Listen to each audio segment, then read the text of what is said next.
We got 40 through 31 of the top most valuable players by BetOnline. We got to talk about Leonard Fournette's playing condition and a little trip down history lane with a wacky realignment proposal from the 90s that I just have to tell you about on Locked On NFL.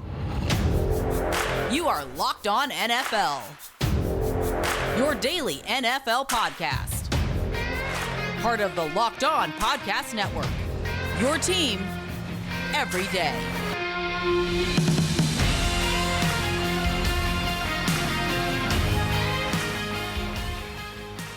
What's up, everybody? Welcome to the Locked On NFL podcast, part of the Locked On Podcast Network, free and available and on all platforms. Thank you so much for making Locked On NFL your first listen of the day. Today on the show, we're talking about more of the top 50 most valuable players by BetOnline, biggest spread influencers. We'll talk about Leonard Fournette. We'll talk about some wacky realignment stuff from 25 years ago. Trust me, it's way more interesting than it sounds. But let's start with the top 50 most valuable players. We started this last week. So, Ross, take us into where we are right now. Yes, absolutely. So to kick us off, Kevin Ostreicher kind of talked about a little bit of this in yesterday's episode, but just as a quick refresher, 50 through 41 released in yesterday's episode, which included guys like Trayvon Diggs, Jalen Ramsey, Aaron Donald, Myles Garrett, TJ Watt. Defensive guys. Yeah, a lot of defense here. Micah Parsons at 45, CeeDee Lamb at 44, followed by Tyreek Hill, Travis Kelce, and Deebo Samuel. So those are your first 10. For today, we get to react to a pretty special list here, 40 through 31, which includes some players that you and I might have a little bit of investment in. So we get to now. It's like they tailored it just for us. Yeah, right? So we now get to go through here and release the next 10. And, of course, you can find more reactions, all the local angles on all of these players here on the Locked On NFL podcast, whether it's on YouTube or on your favorite podcast app. There's fresh episodes coming out each day with the next 10. So 40 through 31 are listed as follows, Luke. Number 40, Vikings wide receiver Justin Jefferson. Pretty nice. Good to see that. Very nice. Get a little gritty going on. Gotta love it. Get a little gritty going on. For the audio listeners, I just did a little. I didn't do the gritty, but I did the little hand thing. Then we have at 39, former Minnesota Viking, Stephon Diggs. 38. One spot above Jefferson. Almost tailor-made to start discourse in Minnesota. Yeah, there you go, right? Number 38, we might as well hit the gritty again. Why not, right? Might as well do it because Jamar Chase is there, wide receiver out of Cincinnati. Number 37, Alvin Kamara, New Orleans Saints running back. Number 36, Nick Chubb. And then for the final 5, we've got running back Najee Harris, running back Dalvin Cook, another Minnesota Viking. A couple of quarterbacks here, Jared Goff at 33, Marcus Mariota at 32. And then wide receiver number 31, Davante Adams. So my question for you, Luke, is Davante Adams, former Green Bay Packers wide receiver, now Las Vegas Raiders, coming up and topping both Jamar Chase and Justin Jefferson on this list. Are you going to sue? I don't. So Justin Jefferson himself just agreed with this, so I don't think I'm allowed to. He literally just said, like, he just had a famous quote in a Complex interview, talked about it on Locked On Vikings yesterday. That he was like, nah, Davante Adams is better than me, but by end of the year, I'll be the best in the league, which I love. It's like cocky, but also like objective. Yep. So I guess Justin Jefferson himself agrees. I guess I gotta go with that. Yeah, I guess that makes a ton of sense. What about him and his former college teammate and Jamar Chase? Jamar Chase was the number 1 guy at LSU, but Justin Jefferson really took off in the moment that he got to the NFL. Not that Jamar Chase didn't, but these guys both excelling in their systems. Yeah, and I've talked to a lot of Bengals fans about this a lot, especially over last year as Jamar Chase was like super breaking out and kind of emerging onto the NFL scene. It's just so even. It's like, I don't know, if the Vikings traded Justin Jefferson, this is always the way I think about it. If the Vikings traded Justin Jefferson for Jamar Chase straight up, would I be happy or sad? And I think I'd be sad because I miss Justin Jefferson's personality. I love the goofball that guy is. But like in terms of actual play, I guess I would take Jamar Chase, but it's like close. Like I don't think the Bengals would be sad. They get Justin Jefferson, that would rule. Right. I think here's where I'll go, and this will get me in trouble in Minnesota. I think Diggs should be above both of these guys because the impact that he has on Buffalo and on Josh Allen is very particular. You know, you take Joe Burrow, you take Kirk Cousins, those guys are not as dependent on the catch radius that Josh Allen is. Josh Allen has had accuracy issues his whole career. They're a lot better than they used to be. But a big part of that is Stephon Diggs might be one of the best inaccuracy erasers in the league. He is one of the best in the league at hauling in a pass that's not where it's supposed to be. Yeah. And that might mean beating a defensive back that was brought into the play. That might just mean, being really rangy, having a big catch radius. Diggs is phenomenal at it. And that's so perfect for Josh Allen. Like when the Diggs trade happened, I was like, the Bills is like the best place in the league for him to go. So I think he has this huge, huge impact on Buffalo, and in particular on whether or not Buffalo is going to win that game. Like that feels very especially intertwined, whereas Justin Jefferson and Jamar Chase both belong very squarely in the top 50. Absolutely. But say Jamar Chase misses a game, you still got Tyler Boyd and T. Higgins. You got something going on, right? Yeah. Thielen and KJ Osborne. You're not totally falling apart. I think if Stephon Diggs misses games for the Bills, I think Josh Allen struggles a little bit more. I do think that will affect his quality of play more than it will affect Burrow or Cousins. Yeah, look at the supporting cast at the position and at pass catcher in Buffalo. And of course, they've done some work there. Like Dawson Knox has really come along for sure. They've got a couple of other guys like Gabriel Davis that they really like. They signed O.J. Howard this offseason. But I still feel like that wide receiver room or that offense takes such a big hit without Stephon Diggs, maybe even more so considering that your supporting cast around Justin Jefferson includes Adam Thielen. Your supporting cast around Jamar Chase includes guys like Tyler Boyd and T. Higgins. So it just feels like maybe Buffalo would be a little bit more kind of out of luck without Stephon Diggs than the other teams with those other two players.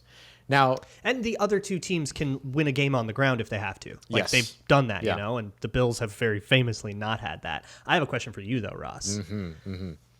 Alvin Kamara is below Nick Chubb, Najee Harris, and Dalvin Cook on this list. He's 26 years old. My question for you is it time to cremate Alvin Kamara? No. God, please don't cremate Alvin Kamara. The New Orleans Saints time to put the old man out to pasture. He can get off of his parent. He can't be on his parents' insurance anymore. That means it's time for the running back to end. It's got to go. He's got to go. Yeah, I know. It's so funny, like the conversations that we get to have now around like running back value and all that. Yeah. I do think that it's really interesting because basically like Alvin Kamara at this point, and in considering that like we still haven't seen like Jonathan Taylor, we still haven't seen Derrick Henry, you have to imagine that those guys are up above these guys. I will say that I am shocked a little bit to see Alvin Kamara ranked behind Najee Harris when we don't really know what Najee Harris's value is to the Pittsburgh Steelers fully just yet, right? Like we know what he brings as a running back. He's obviously extremely talented, but we don't know what that offense looks like, how he fits in with the new quarterback, all these other things. So I think there's a lot of question marks around there. But I'm going to be honest, like I think Nick Chubb is the best running back in the NFL. Yes, over Derrick Henry. Maybe there's a little bit of conversation around Jonathan Taylor for sure, because I think Jonathan Taylor would be the only one up there. But I don't think Derrick Henry has a 2022 like we've seen in his recent past. But Nick Chubb and his ability to do everything at the level that he does it, I think oftentimes gets overlooked because he's a Cleveland Brown for the most part. So I don't mind him being below Nick Chubb. You and I have consistently had put a goal or kind of circled our calendar maybe for a day that we'll go into some Dalvin Cook, Alvin Kamara discourse. So I think we'll save that for another time. But I think that like there's conversation to be had between the placement of those two. But I'm shocked to see Najee Harris actually up above Alvin Kamara in this one. And big insult to Jared Goff, putting him below a quarterback who is in an active competition for his job. Right. Jared Goff is not. Marcus Mariota is not a guaranteed starter. And BetOnline still thinks he will be more impactful to the Falcons than Jared Goff is to the Lions. I don't know, man. The Lions are just willfully waltzing into hell with Jared Goff. We had to get I there, guess, didn't we? He's on here. But I would absolutely agree that, like, if Davante Adams is hurt for the Raiders, I think that affects the Raiders more than the Lions, who will lose the game with or without Goff. Big time. They'll just lose by more. Yeah, for sure. All right. We're going to continue on with the top 50 lists all throughout the week. Luke's going to tell you more about that here in a little bit. But coming up next, we're going to jump into some conversation and break down this odd story around Leonard Fournette, who reportedly showed up to mandatory minicamp in a condition that the Tampa Bay Buccaneers were not very helpful with, what it means for his future as well as the Tampa Bay Buccaneers' future, and maybe even the future of your fantasy team as we continue on with today's episode of Locked On NFL. But before we get to that, I do want to tell you about our friends over at Dave.com. Listen, hindsight is 20/20, and every now and then it's always really nice. You know those moments to where you get to look back and say, man, past me really did future me a big time favor today. And like you do No, that I'm right not thing familiar for with yourself. this. No, you're not familiar with it. Well, now is an opportunity for you to get familiar with it, even when it comes to the idea of getting a little bit of extra cash in your pocket. Because with the Dave app, you can get that done with extra cash. Dave is a banking app that will allow you to get up to $500 instantly with extra cash. There's no interest. There's no credit check that's needed at all. Millions of people have actually already downloaded the Dave app and have gotten the financial relief that they need with extra cash. That's more money to fill your tank. That's more money to, maybe start to do future self some favors. It's more money to, take care of some bills, things like that as well. So go ahead and download the Dave app today at the App Store right now. That's DAVE. Sign up for the extra cash account so that you can get up to $500 instantly. For terms and conditions, make sure you visit dave.com/legal. Instant transfer fees apply. Banking is provided by Evolve. Member FDIC. And don't forget, future you is going to say thank you. So the the top 50 list is going to keep going all week. So make sure you're hanging out on the Locked On NFL podcast, either in audio or on YouTube, free and available on all platforms. We're going to keep going here, all right? There are 30 more players to talk about, all your favorites, all the biggest superstars and a lot of quarterbacks and all that. So make sure you stick around this feed. It's going to be awesome. But for now, I want to shift gears in a way that maybe Leonard Fournette can't anymore. Okay, I'm sorry. That's the only one. That's the only one. So he shows up to he did not show up to all of the voluntary offseason programs OTAs, for Tampa Bay. After signing a 3-year extension, he did not show up to any of those things. Then he shows up to mandatory camp pushing 260. Now, to put that in perspective, if you Google Leonard Fournette's weight right now, he's listed in places somewhere around like 228. So, man, pushing 260 is way out there, and the Bucs are not happy about it. Yeah. So this is coming to us according to Rick Stroud of Tampa Bay Times, who spoke about it. He said, quote, "Coaches were not happy, and that's an understatement. Didn't participate in OTAs, but chose a mandatory minicamp weighing dang near 260. And that's not good. That's not a good sign for a guy that you just spent a 3-year contract on." And Luke, when we say just spent a 3-year contract on, we mean just spent a 3-year contract on. 3-year, $21 million contract signed March 22nd is when the transaction became official. $9 million were guaranteed at signing, which includes a little bit of roster bonuses, some 2023 money as well. So that's a pretty big deal to show up that out of shape. So what happens to the Tampa Bay Buccaneers if, let's say, Leonard Fournette just falls out of favor here? Where do they go next? And more importantly, right? Maybe Tampa Bay fans want to know about that part, but fans all around in terms of fantasy football managers want to know, what do I do with my team now that Leonard Fournette might, if Leonard Fournette falls out of favor in Tampa? Yeah, so I guess the next step would be, did he pass a physical? And I don't know if he's taken one yet, or if that's a part of Bucs training camp that's yet to come. If he can't pass a physical, that gets to a point where, depending on language of the contract, things can void. There's like cap stuff. So that could actually like genuinely jeopardize Leonard Fournette's money. if he can't pass a physical, or he'll have to go lose weight, then come back or something. And it could be that he misses a week and then it's fine. He's got to go get back in shape, and then he can get back to weight, and it's totally fine. And he's got a month before any football is played, 2 months before meaningful football is played. There's a chance he can just be okay. But if he isn't, if he fails the physical or something, here's the deal. The Bucs just drafted Rachaad White. They got a rookie sitting there waiting in the wings. So if you are perhaps in the middle of a dynasty rookie draft, I don't know who would be doing that around July 18th. I'm not sure. That might be an interesting idea. Or at least his stock goes up a little bit if Leonard Fournette does have to play the season out of shape, because a lot of times with these stories, they'll get to a weight where they can play and they can pass a physical, and they'll get to a point where they're like allowed to be on the field, but there comes then a durability concern. Their body is used to carrying a certain weight, their ligaments, their ankles, their joints, and all that stuff, and it can wear and tear in a way that jeopardizes his durability. And then again, the depth at running back becomes more important. Gio Bernard is also hiding there on the Tampa Bay roster. And if you listen to the Locked On Bucs guys, James and David, James in particular, James Yarko, has mentioned that Giovanni Bernard will very likely have a larger role in 2022 than he got the opportunity to have last year, because they never really got an opportunity to utilize him. So that's a great call out on Gio Bernard. Extremely Tom Brady-led team things. Yeah. Like Gio Bernard, the steadiest of Eddies forever, right? Like I always remember him as a fantasy guy in Cincinnati. He was always good for either 8 or 9 points, and it was never more or never less. Yep. That's exactly the kind of guy that a Tom Brady-led offense will fall in love with, especially if there's an opening.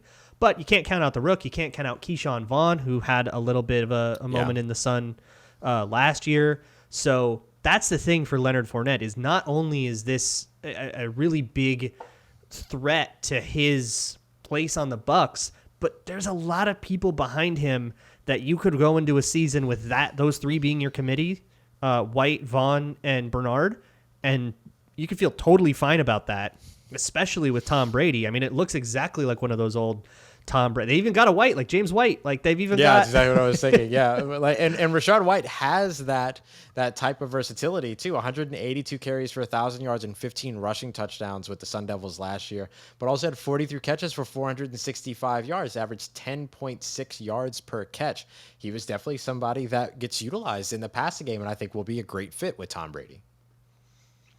Yeah. So whatever happens to Leonard Fournette, and I'm pulling for the guy. I hope he can, Of course. that was 6 weeks ago, too, when minicamp happened. Yeah, so maybe he's doing a lot better. Maybe that coach was exaggerating. Who knows, right? And I hope that all of this turns out to be nothing, and Leonard Fournette shows up to camp and is fine and is healthy and all that stuff. But if you're a savvy fantasy football player, you're going to want that kind of information. Keep an eye on the rest of that depth.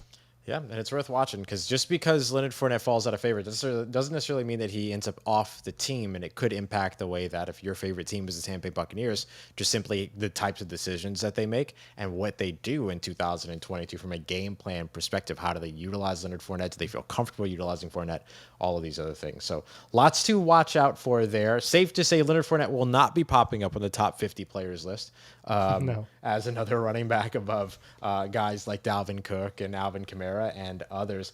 But, when we look at Leonard Fournette, one of the things that he did throughout his career, of course, was move around, right? We've seen him play in Louisiana. We saw him over with Jacksonville, and then he moved over to Tampa after a while. So when we're talking about relocation, it makes you think of realignment. And we're seeing a lot of realignment all around the NCAA right now. What would realignment have looked like in the 1990s with the NFL? And what could it look like today? Well, I know you've been asking, everyone, so we're going to answer.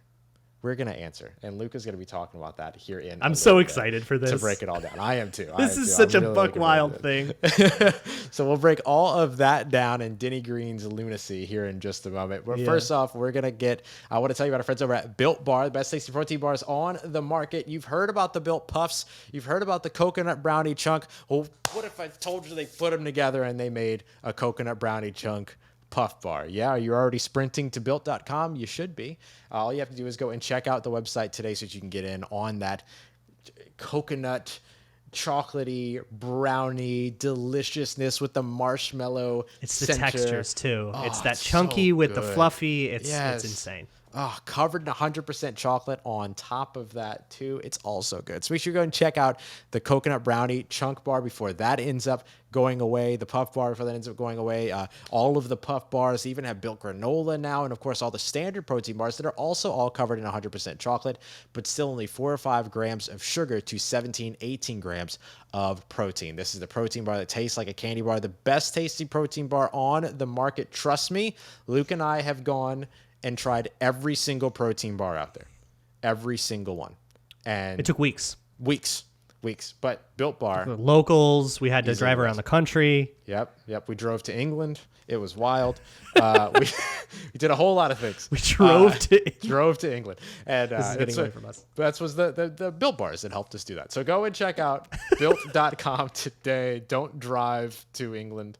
Regardless of how many Built Bars you've had. Use promo code LOCKED15, LOCKED15, 15% off. That's 15% off with promo code LOCKED15 at built.com. All right, Ross, I want to transport you back in time. I want to take you to 1996, off-season 1996, all right? Okay. So think about where the league was in 1996. The Browns had just moved to Baltimore and become the Raiders. There were no Browns at the time.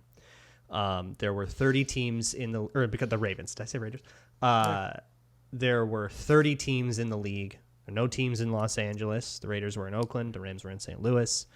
And expansion and realignment were absolutely things on the table because 30 teams was a little weird. You had weird stuff like the Tampa Bay Bucks in the NFC Central. You had the Saints and 49ers in the same division. Mm-hmm. All kinds of weird stuff. During this time, Denny Green, then head coach of the Minnesota Vikings, published a book called No Room for Crybabies, which I recently got my hands on a copy of. It is an absolutely insane book. I mean, it's an autobiography, so a lot of it is just this like outpouring of his thoughts and feelings and his life story and all that stuff, and that's all really great. Part of it, though, is basically, and he was on the competition committee, so he kind of had a reason to be thinking about stuff like this, is a proposal for a possible expansion to 32 teams and realignment, including they already knew at the time that the Browns were going to get a team by 1999. So they already kind of knew about that. And then a Los Angeles team would be the other team. Although he did later stipulate, he's like, the Los Angeles stadium thing's a little sketchy. If that doesn't go through, they'll probably do Houston, which happened. And then he predicted like 6 other things that happened, like the end of turf. He predicted a whole bunch of stuff about the salary cap. It was awesome. But I want to talk to you about this realignment stuff because this is a very interesting proposal. 6 divisions still. He did not predict the 8 divisions of 4 each. So there's still 6 divisions, but I'll start with your New Orleans Saints. They would be in what's called the Southwest Division. They would play the Cardinals, Cowboys, Chiefs, and Rams twice a year. Imagine a Saints-Cowboys rivalry, division rivalry. Yeah. That definitely would have ended up being the rival for sure. Yes. Now, what I don't like here is that it splits up the Saints and Falcons. Yes. But they had to split up a lot of rivalries, stuff like the Steelers and Oilers, who they're Tennessee Oilers at the time. So they had to do some of that, but I feel like the NFL did it right by making sure the Saints and Falcons stayed right next to each other. Yeah, one of the more underrated but very valuable rivalries in the NFL. The NFL wouldn't be the same without the Saints and Falcons. But here's a division that just thinking about it makes my mouth water. Buffalo Bills, New England Patriots, both New York teams, Giants and Jets, and the Philadelphia Eagles. Ooh. I think a war just started. Nice. Yeah. Yeesh. Like Eagles, Giants, right? You have all that. Philly and Boston, like just those two fan bases becoming rivals. Unbelievable. You've got both New York, Boston rivalries, right? Patriots, Jets is white hot. Patriots, Giants is white hot, and they're not even in the same conference. Imagine those guys in the division. Yep. Glorious. Yeah, absolutely that's really nice. Delicious. That's really good. It also proposed an 18-game regular season. Hey. Now, this is a guy thinking about this 25 years ago. Yeah. And we're like there now. So he Yeah, called yeah. this. And he also called the way he would justify an 18-game season was to get rid of preseason games. So he called that. Jeez, didn't he? It's insane. And he had a great understanding of the business side and the financials and stuff. Later on in that book, he published a vague threat to sue the Vikings over a contract breach because there's some rumors about them sniffing around Lou Holtz, which was sort of a betrayal and sort of a breach of their contract with Denny Green. So to like sue over that and then leverage the lawsuit to become the majority owner of the Vikings and buy the team. Oh my and it was goodness. like laid out. He wrote what the lawsuit would be, and he just left some blanks in terms of like, I don't know who I'm going to name as defendants in this, but here's the lawsuit. Wow. As head coach, could you imagine? And this is presently while he is head coach. While the he is Vikings. head coach, This yes. is- he's Hasn't even won a publishing playoff game yet. This is before '98 and Moss and all that stuff. This Right. is they're looking to run it back with Warren Moon right now. Wow. And he's yeah. like, I'm going to drop this book real quick, sell a bunch, and then I'm going to come back and I'm going to sue this team and own it. Assume Thank you it very was much. like a little, like it's something out of Succession. I digress. So with this, I don't know, Russ, tell me your thoughts about this realignment. How do you feel about that Southwest division? Cardinals, Cowboys, Chiefs, Saints, Rams. I enjoy that division a lot because if, the Saints and Rams, when they were in the same division a while back, that was a really good rivalry, actually, that built up over time. Now imagine My favorite the playoff games of all time, 2000 Yeah. Saints, Rams. Yep. Now imagine a 2018 playoff no call with these two teams in the division with one another. Oh, Right. the hate. Yeah. Yeah, like that would have been insane. So there's that piece. The whole Would have New added Orleans- some fun to the Kurt Warner, the first Bounty Gate game before our Bounty Gate game. Yep. That would have added some heat to that. Whole bunch of stuff in that one. You would have also had the Saints and the Cowboys. So right now, the intriguing storyline is Sean Payton going across the division in a year to coach the Dallas Cowboys? Like if this was the division today and everything. So like there's some really good storylines that would have developed over time with all of this. Yeah.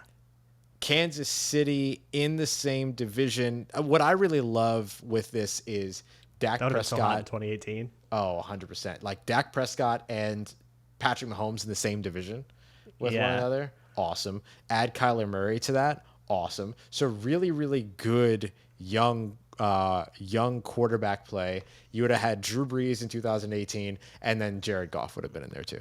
And so it would have been a really strong quarterback division for a long time. Like moving forward, it would still be a very strong quarterback division. So Yes. I really like that. I agree though that I'd be heartbroken to see the Saints and Falcons not in the same division, but Saints, Rams, Saints, Cowboys probably would have warmed my heart pretty well too. Yes, and speaking of the Falcons, their division would be Falcons, Panthers, Jaguars, Dolphins, Bucks. There would be years where none of those teams crossed like 7 wins. Yeah. Like you would have 6 and 10 100%. teams in the playoffs. 100%. That's good news for the rest of that conference for sure.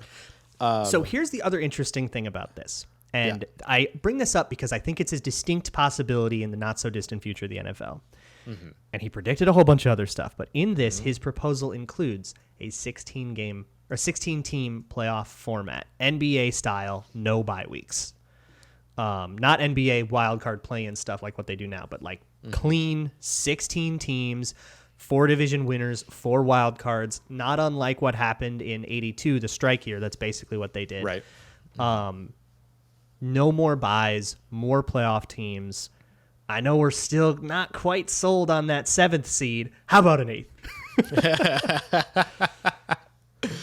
Yeesh. That would have been I don't know how I feel about that one, if I'm being honest. I don't know how I feel about half of the league being playoff teams. Everything. I know we're very think close I'm to with that you. right now.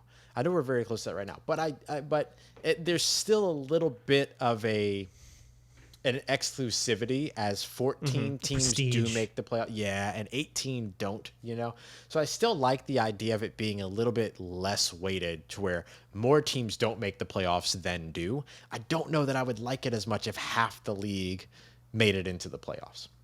It just feels like you can more easily stumble backwards into a playoff spot in that case. Yeah.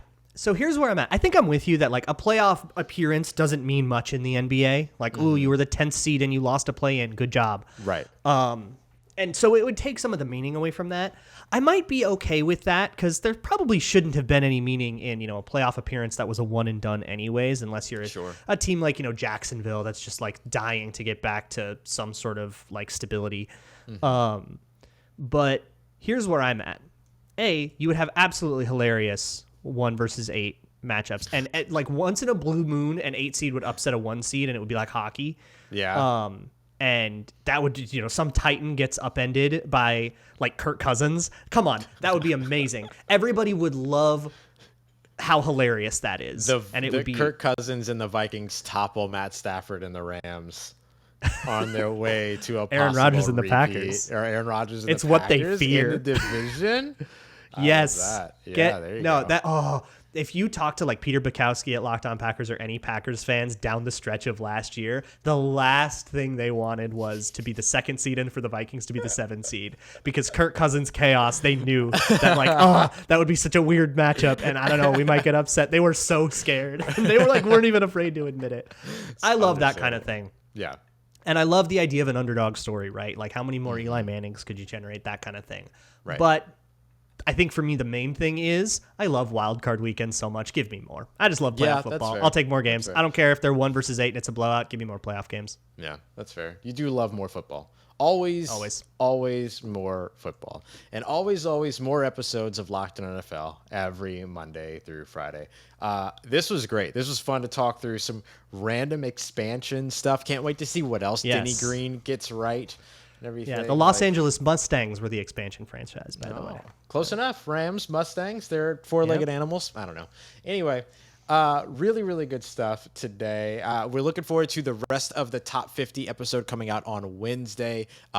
James and Tony are going to have you covered for that, but make sure you check back here on the feed for Locked On NFL's Top 50 NFL players list so you can get the insight from all the local experts that talk about the guys that we talked about today as well and why they're so valuable to their clubs from a local angle. But continuing forward, you're going to get more here every single day as we get closer and closer and closer to training camp. Training camp starts up next week. Rookies reporting today. Whole bunch going on around the NFL. You want to keep it locked here on the Locked On NFL podcast every Monday through Friday to get all of that. Make sure you go and check out your favorite NFL team for your second listen of the day as well. That's Luke Braun at Luke Braun NFL on Twitter, daily host of Locked On Vikings. I'm Ross Jackson, host of Locked On Saints at Ross Jackson Nola. We'll see you here on the Locked On NFL podcast again here tomorrow on the Locked On Podcast Network, your team every day.